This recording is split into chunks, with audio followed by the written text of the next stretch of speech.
Opinion libre.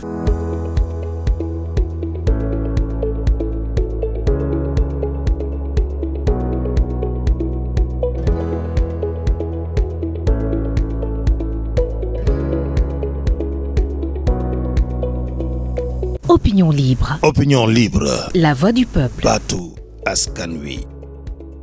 Opinion libre.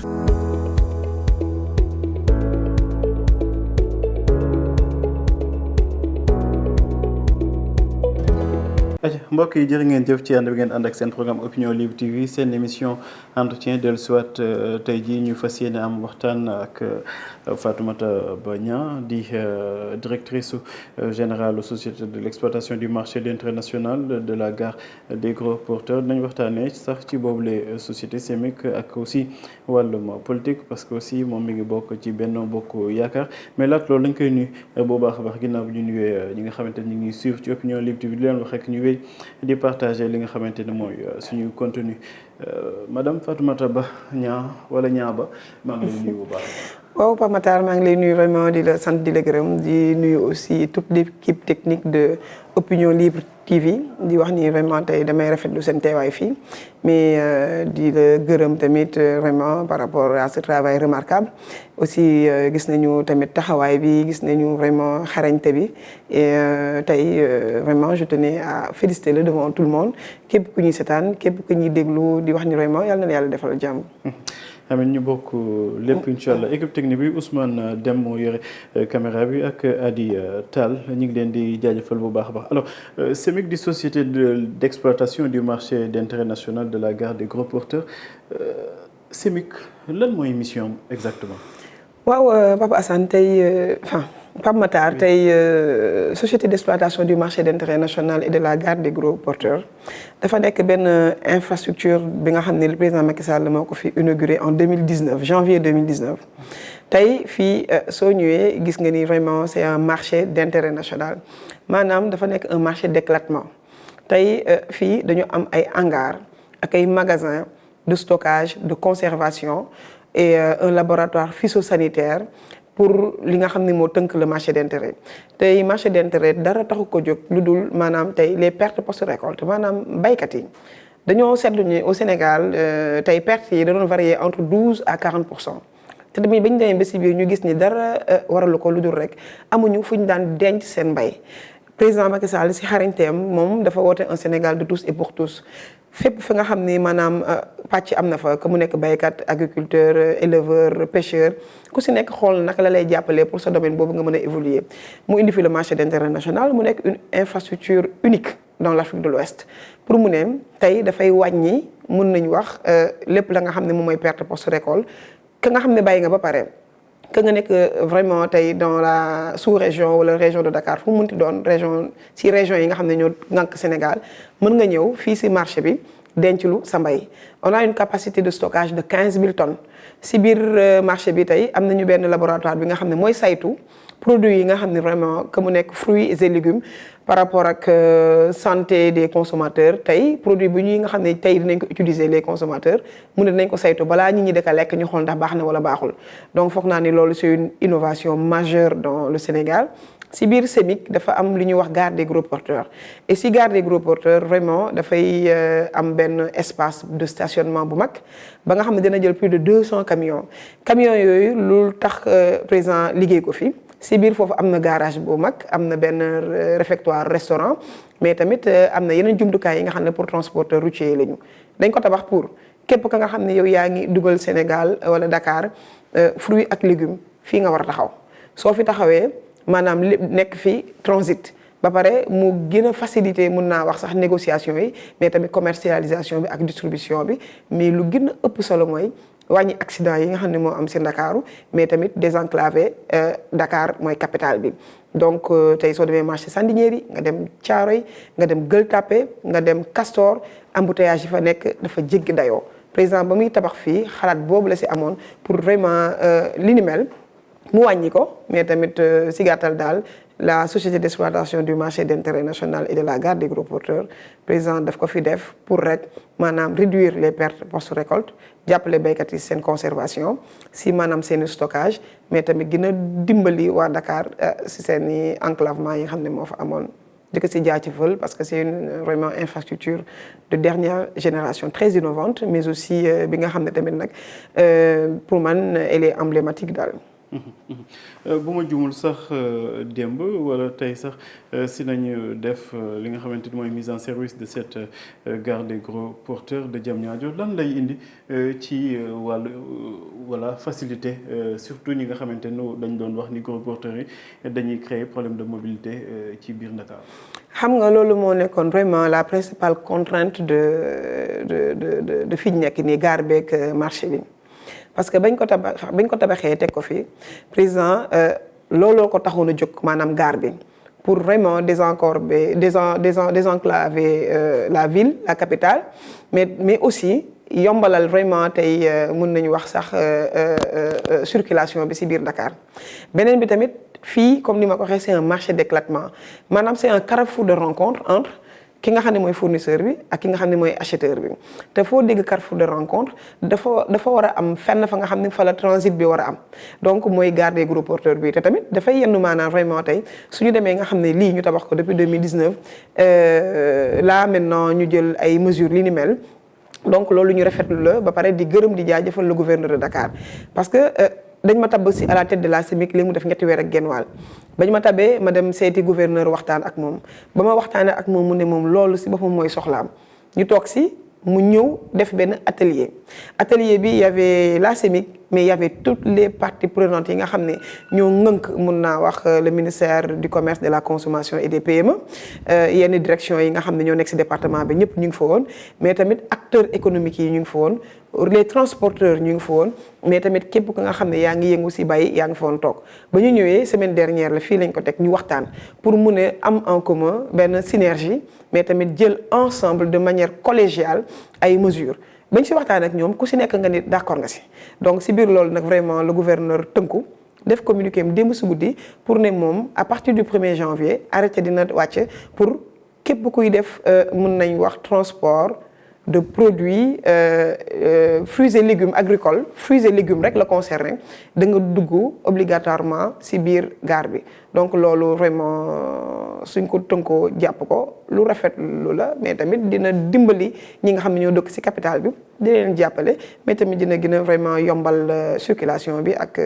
vraiment mobilité bi. souvent dañ doon wax ni que baykat yi dañuy am ay jafe-jafe surtout ci wàllum transporter seen ay marchandises seen ay produits bu ñu bayee ba noppi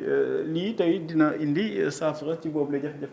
waaw dina si indi saafara bu rëy a rëy parce que tey bañ fi nekkee si marché d'intérêt national gis nañu soo demee fu mel ni tey la zone des Niayes tey ñu bëri ils sont représentés fii soo xoolee fi nga xam ne tey ñi nga xam ne ñoo yor soble bi waa Ngomeen chaque ba ñu tegee marché bi ba léegi dañ fiy def ñoom seen i campagne de commercialisation tey si biir ñun ak ARM dañu lëkkaloo sax mooy agence de régulation des marchés parce que man ba ma nekkee à la tête de la CEMIC dama jël une nouvelle dynamique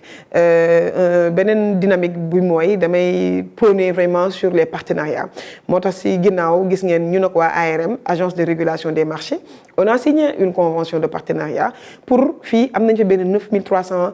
mètres carrés bi nga xam ne moo nekk fii ci terre-plein bi dañ fa nar a tabax benn hangar de stockage et de conservation oignon ak pomme de terre loolu foog naa ni képp ku nga xam ne baykat nga loolu dalay jàppale parce que tamit du hangar du doy stockage du doy beneen bi tamit mooy képp nga xam ne yaa ngi Sandiniéry wala nga nekk ci yeneen marché yi ñoom ñu ci bëri ñu ngi fii ci marché d'intérêt national mun naa ni le marché est occupé à 90% par les gros opérateurs de ce pays donc jàpp naa ni rek le marché d'intérêt national dara taxu ko jóg lu dul dooleel mbay mi te mi ngi dooleel mbay mi te tamit ñoom ñëpp véritablement converger nañu nekk benn say vraiment tamit di gën a dooleel vraiment cette structure magnifique de son excellence monsieur le président de la République. est-ce que dinañ dem ci beneen jamono sax ñu am ay wàllum transformation parce que aussi souvent transport dina baax mais aussi transformation dañ koy jàmmat ak conservation boo xamante ni day permettre surtout wàllum sobleek yu ni mel dañuy gis ni souvent dañ koy bay mais voilà après dañ koy gas di ko tuur ak mais loolu c'est plutôt dans la phase 2 parce que tey bii phase 1 bi la dafa am benn phase 2 bi nga xam ne tamit loolu dañuy am benn unité de transformation soo xoolee fii sax si biir am nañu benn unité de conservation de produits frais et ak produits secs donc loolu am na fi on a même une unité de transformation sax bi nga xam ne mi ngi si biir marché bi donc tey foog naa ni loolu suñ ko amee fii dafay doon li nga xam ne dafay baax ñu koy fësal dafay baax ñu siy wax mais dafay baax tamit ñuy wax ni képp ka nga xam ne baykat nga fii sa kër la parce que tey jàpp naa ni comme li ma wax rek perte post récolte dafa doon dem de 12 à 40% ci Sénégal mais tey avec son excellence bu mu ñëwee ba am vraiment tabax jumtukaay bi ni mel tout ce qui est vraiment conservation stockage mais aussi par rapport à la transformation bi nga xam ne c'est déjà sur place fii ci biir marché d'intérêt national loolu amuñu ci vraiment benn jiixi jaaxa mais amuñu ci xaar ma yàlla parce que tey toutes ces commodités sont réunies au sein de ce marché d'intérêt national te loolu dama ci gën a dalal xel ñenn ñi nga xam ne vraiment tamit ñu ngi yëngu ci wàllum agriculture ak vraiment li mel. ku wax mission wax moyen est-ce que am ngeen ay moyens pour mën a réussir seen mission. waaw xam nga tout début est difficile et que tey suñ la dénkee mbir dañuy ñëw vraiment tamit jàppale la dooleel la pour nga mën a dem et enfin depuis le début nous avons l'accompagnement de l'État mais aussi je pense que tamit tey suñu demee ba nga xam ne jël nañu mesure bi ni mel c'est parce que quand même son excellence monsieur le président de la République taxaw na si te tamit joxe na ay instruction ba nga xam ne tamit nag mesure d'accompagnement boobu am parce que bu ñu fàttee réeree dara pour vraiment qu'il y ait que cette structure se développe wala tey le marché d'intérêt national et la garde des gros porteurs mën a vraiment am doole il faut que tamit le cadre réglementaire ñu respecter ko donc tey cette mesure rek jàpp naa ni c'est plutôt vraiment un moyen d'accompagnement bi nga xam ne parce que accompagnement mun na nekk vraiment nature mun na nekk numéraire mun na nekk lu nekk donc il y a des mécanismes qui ont été vraiment mis en place pour nous accompagner et loolu président mi ngi siy dox te tamit vraiment notre tutelle bi nga xam ne moom enfin depuis que ma jël service ba léegi et je dirais même je tenais à remercier et féliciter ici le ministre Abdou Karim Fofana parce que depuis vraiment 3 mois et demi ma jël service mi ngi ñuy jàppale mi ngi ñuy dooleel tous ces services techniques je dirais ñu ngi ñuy accompagner donc loolu la ñuy xaar véritablement si liggéey parce que jàpp naa ni rek tey président su jëlee vraiment dans un ministère am fa ay département teg fa dafay fekk tutelle bi tamit matle donc suñu tutelle matle na sëkk et mi ngi ñuy jàppale bu baax a baax si lépp. bu ñu jógee ci loolu dugg ci wàllum politique. nga bokk Benno Bokk Yaakaar. yaakaar naa déposé ngeen seen candidature seen dossier candidature fële ca conseil constitutionnel seen candidat bi Amadou Ba déjà benn rumeur xaw ma nagam da nga koy confirmer comme quoi que Benno Bokk Yaakaar parrainage am yu bëri yëpp mujj koo déposé parrainage des élus députés la mujj déposé est-ce que da nga koy confirmer. mais loolu moom enfin du ma ko mën a confirmer parce que peut-être yëguma ko xaw ma si dara mais maintenant lu ma mënoon wax rek mooy ñun ñooy la seule coalition bi nga xam ne moo matale lépp ci parrainage tey soo gisee la coalition Benno Bokk Yaakaar parrainage des élus parrainage citoyen parrainage des exécutifs locaux foog naa ni ñun ñooy seule coalition bi nga xam ne loolu matale nañ ko donc tey que ñu déposer élu que ñu déposer citoyen ñun loolu enfin importé ñu donc on a voulu peut-être xëy na animer véritablement la coalition wàcc ci terrain bi parce que politique tamit rapport de force la donc bañ ci tollee wàllum parrainage gis ngeen ni on a parrainé plus de 3 400 et quelques donc foog naa ni loolu du lu ñuy lam-laamee te ki nga xam ne tamit moo jël élection yi en 2019 et à chaque élection moom ci boppam foog naa ni mooy nekk à la tête que mu nekk moom ak kujje bi mu nekk à la tête donc ñun on n'a pas ce problème vraiment de parrainage et suñu problème kay mooy vraiment pré-campagne campagne battre campagne et gagner vraiment avec brio au premier tour parce que loolu amuñu si doute parce que comme ni ma koy waxee à chaque fois en face gisuma adversaire vraiment bu mën a tenir devant notre candidat Amadou Ba. mais comment se fait-il que nga bokk Benno Bokk Yaakaar te ba tey ji xamoo leen lan ngeen jot déposé omerta boobu lan moo ko mën a justifier parrainage bi bu nekkee des élus la mais il y a pas de honte à l'avouer. mais non mais xam nga tamit dañuy waxante dëgg chacun parrainage moom foog naa ni chacun est libre de déposer li la intéressé du moment où mat lee nga rek yow yaay xool su la neexee nga déposer le parrainage citoyen élu wala exécutif locaux donc loolu moom pour man c'est un non débat quoi donc man loolu moom du ma si attardé woo parce que xam naa ni notre candidat vraiment va passer au parrainage au conseil constitutionnel donc ñun loolu moom du débat si ñun quoi. D'accord beneen mbir bi nga xamante ne aussi jaaxal nañu bëri mooy seen 4 millions de parrains yi terewul aussi ba ngeen def seen investiture ngeen dugg ci benn salle tëju mel ni ñuy làkkatu pourquoi ce choix au moment où yéen a ngi waxu activité ak li nga xamante ne mooy animé def ay animation pourquoi génnoo leen saafonte ak askan bi. mais xam nga tey bi ñuy def investiture bi c'est pas la première fois ñuy def investiture au niveau du Méridien. C'est pas une première fois donc loolu tamit dafay doon tamit lu ñu mën a wax la tey soo demee je pense que la dernière fois bi ñuy def suñu investiture soo ko jàppee aéroport ba Méridien kenn amul foo jaar kenn amul foo aw et affaire yi du ay naan Méridien la ñu defee investiture wala stade la ñu defee investiture le plus important c'est quoi nga am vraiment des votants tey gis nañ fi ñi nga xam ne tey def nañ fi meeting def nañ fi lu nekk def ko dans des espaces yi nga xam ne mag na mais teewul ba ñu demee élection dañ leen a duma yu rëy gis nga xam nga la moo ëpp solo le jour J ñun dama koy wax la coalition Benno Bokk Yaakaar moom mooy la plus grande coalition ñun nous avons déjà un appareil donc appareil boobu ñun si loolu la ñu tënku parce que nous avons la coalition la plus historique de ce pays de 2012 ba léegi mosuñu dégg ci dara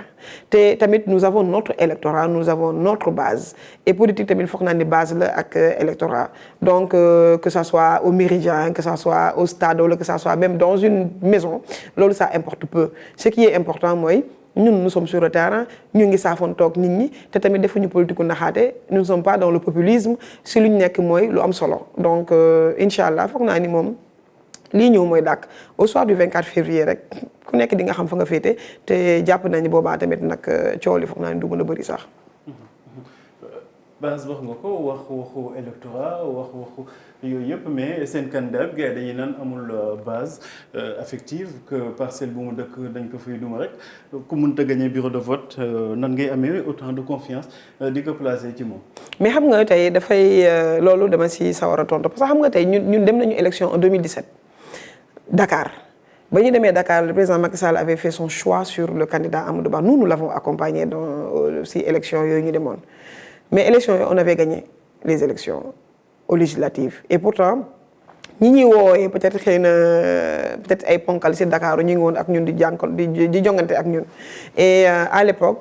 candidat Amadou Ba ba mu jiitee suñu liste on avait gagné avec brio donc kooku foog naa ni fekkee da nga koy testé si victoire ak défaite victoire am boobu foog naa ni loolu dafa doon li nga xam ne lu am solo la parcelle li mu fay def yàgg di fa gagné foog naa ni loolu du réeru kenn donc si wax ma waxaat ko rek bamtuwaat ko nous avons une coalition historique nous sommes un appareil donc loolu foog naa ni ku ko am waroo tiit li am solo mooy ñun nañu suude nekk benn di saafantoo di xàccandoo di dóorandoo solidaire jàppale sunu candidat gagné au soir du 24 parce que ku si nekk nag wax ji lu coow li lu mu bëri base ba la ñuy dellu coow lu mu bëri si proximité ngay dem di defi et je pense que tey le président Macky Sall vraiment a un bilan historique ba nga xam ni tey ñun suñu demee vraiment avec le bilan du président avec vraiment le PSE bi nga xam ne tey qui a été mun naa wax sax si Sénégal vraiment le programme bi nga xam ne suñ si sori sax jàpp naa ni sax fii ba émission bi sax dafay jeex mais avec le bilan du président vraiment avec tamit le vécu du candidat Amadou Ba son histoire politique mais aussi moom si boppam le technocrate qu'il est en face je ne vois pas qui pourrait véritablement nous inquiéter quoi donc di wax ni rek élection moom li koy gagné mooy dualité li koy gagné mooy rapport de force lu koy gagné tamit mooy vraiment doole ci terrain te loolu tamit foog naa ni lépp loolu su ma ko waxee tënku na ci Benno Bokk Yaakaar incha allah au soir du 25 février Benno va gagner cette élection. yaa ngi koy wax léegi booloo mën a xàccandoo dóorandoo seulement jamono ji ñu gis ñu bokk ci benn bokk yaakaar di am yenn ni kàddu assurance bi nga am ak confiance bi nga am ñoom amuñu ko parce que jàpp nañu entre guillemets que Amadou Ba yaafus la bu demee ci élection présidentielle mënu fa jëlee ndam ki ci mujj rek mooy le ministre Mame Mbaye Niang yëkkati ay kàddu yoo xamante ni voilà ñu bëri jàpp nañ ni ay kàddu yu raisonnable la parce que Amadou Ba peut-être am boobule dayoo ci politique. xam nga tey pour man dayoo politique soo koy kenn mënu ko mesurer parce que quand même comme li ma la wax rek quelqu'un à qui on confie une liste départementale nga gagné te képp si ay moromam bañ leen ko confier ils ont perdu peut-être xëy na avec un écart bi nga xam ne considérable quelqu'un qui a su peut-être xëy na tey mën nañu wax regrouper la coalition Benno Bokk Yaakaar parce que man lépp lu may wax rek damay dem sur ay faits ba ñuy dem législative ma waxaat ko vraiment le candidat Amadou Ba c'est un rassembleur nit la ba nga xam ne tamit dara ñoru ko lu dul vraiment comment faire gagner la liste Benno Bokk Yaakaar donc kooku ñun suñu jëlee tànn ko suñu xel dafay dal parce que quand même nag xam nga njiit soo koy tànn da ngay tànn ki nga xam ne moom nga yaakaar ki nga xam ne moom nga jàpp ne suñ ko tegee vraiment peut-être xëy na ndam mën na fa jógee et c'est quelqu'un bi nga xam ne très généreux quelqu'un vraiment un homme consensuel un homme de principe et qui a su vraiment gagner tous les combats avec Benno donc kooku suñ ko tegee man sama wax mooy bu ko président choisir dama topp le choix du président parce que c'était un choix de raison mais aussi c'était un choix juste mais tamit vraiment justifié donc loolu ba mu amee man ak samay morom ak ñeneen la quasi-totalité de la coalition topp nañu choix président jàpp nañ si te dañu jàpp ni c'est le bon choix parce que quand même nag bu ñu fàtte ni quelqu'un qui fut directeur général des impôts et domaines nekk ministre des finances affaires étrangères premier ministre il a toujours eu la confiance de son excellence monsieur le président de la république musuñu am benn xarma yàlla ak ñaaw ak moom donc kooku suñ ko tànnee vraiment mënuñu lu dul ñun tënku si ndigalu président et jàppale ko dooleel ko ba nga xam ne tamit nag su gañee ñun ñoo am ndam président Macky Sall moo am ndam Sénégal am ndam donc loolu moom vraiment man bokkuma si ñi nga xam ne peut-être dañuy ŋàññ ce choix. lan moo waral tey jii ñenn ñi di défier autorité boobu le président Benno Bokk Yaakaar lan la manque de discipline la wala président Macky Sall amatul décret yu muy signé ay weer ko fi dase moo tax ñu koy commencer défier. non c'est pas une question de défiance c'est juste des questions de principe parce que des fois nga dégg kenn si ñoom mu ne moom c'est une question de principe le président Macky Sall arrêté na Macky la bëgg. arrêté na moom tamit donc c'est juste une question de principe quoi tamit en politique il faut des fois tamit ñenn ñi tamit faut savoir des fois prendre tamit su la neexee ses responsabilités donc nit bu am vraiment tey mun naa wax sax xelam may ko mu ne man vraiment dama bëgg demal sama bopp mais kooku doon dafa défier wala dafay déshonorer non loin de là parce que le président reste et demeure toujours notre président.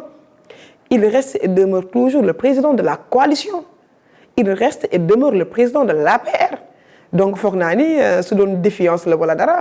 di ngeen gis ñeen ñi peut-être ñu génne leen ci coalition wala ci parti bi mais non c'est juste que c'est des principes ñoom yi ñuy défendre dañ leen koy nangul maintenant ñun ñoo war a def vraiment tey qu'on se focalise sur sunu candidat que nous soyons solidaires ànd ak moom wàcc ci terrain bi liggéeyal ko politique. liggéey la terrain la donc loolu foog naa ñu la ñuy xaar te 2012 à maintenant mosuñu am ñun problème d'élection wala di titre wala lenn donc man je fais partie de ceux qui pensent que au soir du 25 février nous allons gagner au premier tour te loolu lu ma gëm la lu may liggéey la si lu ñuy xeex la te loolu nous sommes un bloc nous avons un appareil te loolu gisuma lu koy dindi et en face nous n'avons personne nous n'avons rien. En face nous n'avons rien wax nga ko 2 fois pourquoi parce que da ngeen jàpp ni seen principal adversaire le chef de l'opposition Ousmane Sonko faagagal ngeen ko sa candidature fexe ngeen ba du jàll que la messe est dite que moom du bokk élection moo tax nga jàpp que ni voilà en face y a personne wala du noonu. non loolu peut-être xëy na sa gis-gis la loolu damay jàpp ni rek perception la moom parce que chacun est libre vraiment de am gis-gisam voilà. mais dama jàpp ni suñu nekkee fenn ñu am des candidats yu dem déposer seen caution ñi déposer seen parrainage conseil constitutionnel war a tënku wax ñii ñoo jàll ci parrainage bi man ñooñu laay waxal parce que man du ma wax ak nga xam ne bokkoo man tey période ba nga xam ne tey le Ousmane Sonko bañ ko waree tontu ba ñu waree wax ak moom ñu toll ci dañoo wax ba ñëpp dégguñu je pense que man ak yow def nañu émission bu nekk donc période bii ñu toll nii enfin Ousmane Sonko pour man c'est un non-événement donc pourtant son mandataire déposé na candidature am nee na en bonne et due forme te wax nga ko léegi le conseil constitutionnel moom kese mooy mën a décider ban candidature mooy prospérer. mais d'accord xam nga loolu dañuy dugg maanaam ci yoon. parce que quand même mënuñu ñëw kenn tu as été mën naa wax sax condamné par contumace nga ñëw ñu ñëw nga dem jugement coow am ñu justice def yoonam. léegi yow nga ñi vraiment da ngay peut-être forcer la main à nos institutions comme ni ñu ko doon def parce que comme xëy na sous ère Ousmane Sonko dañuy gis vraiment le non-respect de nos institutions donc tey jàpp naa ne dem nañu ba ci biir ba Sénégalais yi gisal nañu seen bopp xam nañu ràññee nañu donc suñu demee ba nga xam ne loolu am na tey nga ñëw nga ni voilà da ngay dem jëli mën nañu wax sax say fiche la DG est là-bas est en train de faire son travail comme DG mi ngi def liggéeyam loolu ñoom la seen cuisine interne la man li ma amal importance mooy les candidats valables qui sont en face de nous ñu déposer parrainage ñi nga xam ne ñoo fay seeni caution man ñooñu lay waxal. Qui décide de la validité? Mais enfin, comme li ma la wax rek nous avons des institutions qui sont là et qui datent de 1900 d'avant 60 à maintenant. ñu jiitu suñuy juddu. donc jàpp naa ni ce sont ces mêmes institutions cette même république foog naa ni cette même justice moom moo yàgg nekk fii di teg ay dogalam donc te dogal yooyu mosuñu ko teggi donc tey fekkee tamit lii moo am man nee naa la vraiment. lu ma gën a amal importance mooy ñi nga xam ni laa am en face te ñi ma am en face ma ñoo ma intéressé et ñi ma am en face amu si kenn ka nga xam ne vraiment yëngal nga ñu wala tiital nga ñu pour vraiment pour qu'on perde cette élection donc comme ni ma ko waxaat nous avons la meilleure coalition nous avons un appareil qui est là liggéey nañu lu si war te tamit nous sommes sur le terrain nous sommes vraiment proches de nos bases te tamit suñ ko jàppee noonu liggéey en solidarité et appuyer le candidat Amadou Ba on gagne cette élection. D'accord. émission bi jeex na dama yor société de déménagement da nga koy soxla service am fii ak ay weer. non loolu kay moom xam nga ni du ma ko soxla parce que man actuellement xam nga ni ñun vraiment lu ma la wax rek mooy ñun sax nañ fi ba pare et ma wax leen rek xam nga président Macky Sall c'est un visionnaire quoi horizon 2035 maa ngi koy doog a comprendre donc vraiment. xëy na populisme moom comme ni ñuy wax dafa éphémère. Horizon 2035 nga wax. non dama ñu la horizon. xam nga populisme dañ ko yàgg wax dafa éphémère te tamit xam nga cuune ci politique moo baaxul donc fekkee da nga am coach bu ponkal bu mel ni le président Macky Sall doo tiit doo xof te dara du la sonal donc nous sommes confiants. et sa parti ba. jàmb mi ngi dox Union pour le développement du Sénégal renouveau. kañ ngeen bokk élection. non incha allah prochaine locales yi di ñëw nañ bokk ak législatives yi di ñëw si kàttan suñu borom. loolu moom non présidentielle moom nañu xaar ba après 35 bi boobaa dinañ gën a vraiment at yi gën a dëgër comme ça après voilà dañuy gunge Amadou Ba pour les 2 mandats qui vont suivre et après incha allah si kàttan suñu borom ñun tamit ñu xool voilà xam nga parti politique c'est un projet court moyen long terme donc là nous accompagnons la coalition Benno Bokk Yaakaar et nous avons nos projets voilà pour les prochaines législatives ou locales prochaines mais incha allah donc ñun Macky rek comme nee nañu horizon 2035 président Macky Sall ñun ak yow ba horizon 2035 ak képp ko ñu tànnal. di ko jaajëfal bu baax a baax jox la rek nga jox sa kàddu gu mujj. sama kàddu gu mujj mooy Pape Matar vraiment maa ngi lay remercier di la sant di la gërëm yow vraiment tu es un frère et dama lay encourager. parce que quand même nag Opinion Libre TV man je vois que vous êtes très structuré et très organisé et dama lay ñaanal rek vraiment internautes yi ñuy déglu ak ñëpp si fin d'année bi yàlla gën a yokk sa mën-mën gën a yokk sa pas-pas dimbali la nga dem ba am télé tu es une valeur sûre donc voilà tu as tes convictions tu as tes valeurs et loolu si ngay nawee nit su nekkee si dara daf koy gëm te selon lu munti am nag donc voilà gërëm naa la sant naa la gërëm toute l'équipe et j'en profite pour souhaiter une bonne fête de fin d'année à toute la société d'exploitation du marché d'intérêt national et de la gare des gros porteurs mais à tout le Sénégal di leen di ñaanal di leen di sant di wax ni coalition Benno Bokk Yaakaar ko ñaanal ndam bu rëy au soir du 25 février. di ko jaajëfal bu baax a baax moom Fatoumata Ba Niang nekkoon suñu gan ci entretien aussi li nga wax dañ la koy delloo parce que souvent dañuy naan pouvoir teg ci arrogance ak insolence ñaar yooyu yëpp bokkul ci yow kenn gisu ko ci yow ndaw nga boo xamante ni dañ lay ràññee bu baax a baax ndax sa xam-xam ak sa taxawaay souvent sax nit ñi dañuy poser ay questions naan lan lay def ci Benno Bokk yàqal Sénégal mais voilà di ko en tout cas di ko jaajëfal bu baax a baax Ousmane Deme la àndaloon ci caméra bi ak Adi Tall di leen jaajëfal bu baax di leen wax rek prochainement ci beneen entretien jaa ngeen jëf. Opinion libre.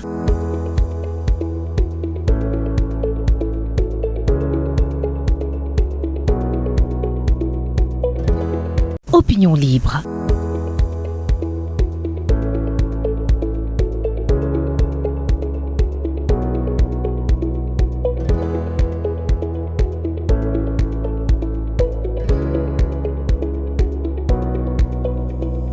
Opinion libre. Opinion libre. La voix du peuple. Baatu askan wi.